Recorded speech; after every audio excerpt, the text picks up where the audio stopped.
భారత క్రికెట్ జట్టు అద్భుతమైన ఫామ్‌ను కొనసాగిస్తూ 2026 టీ20 ప్రపంచ కప్ విజేతగా నిలిచి చరిత్ర సృష్టించింది.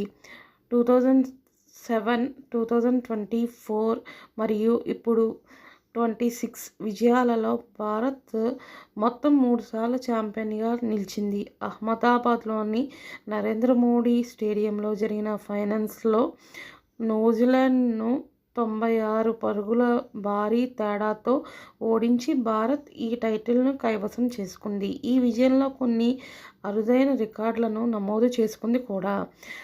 పురుషుల టీ20 ప్రపంచ కప్ చరిత్రలో సొంత గడ్డపై కప్పు గెలిచిన తొలి జట్టుగా భారత్ సరికొత్త రికార్డు సృష్టించింది. గత 9 ఎడిషన్లలో ఏ దేశం కూడా ఈ ఘనతను సాధించలేదు. టీ20 ప్రపంచ కప్ను వరుసగా 2 సార్లు అంటే బ్యాక్ టు బ్యాక్ గెలుచుకున్న మొదటి జట్టుగా కూడా భారత్ నిలిచింది. ఫైనల్స్లో సంజు 89 పరుగుల అద్భుత ఇన్నింగ్స్ ఆడగా బౌలింగ్లో జన్ ప్రీత్ 4 వికెట్లు తీశాడు. భారత్ నిర్ణీత 20 ఓవర్లలో 255/5 పరుగుల భారీ స్కోరు సాధించింది.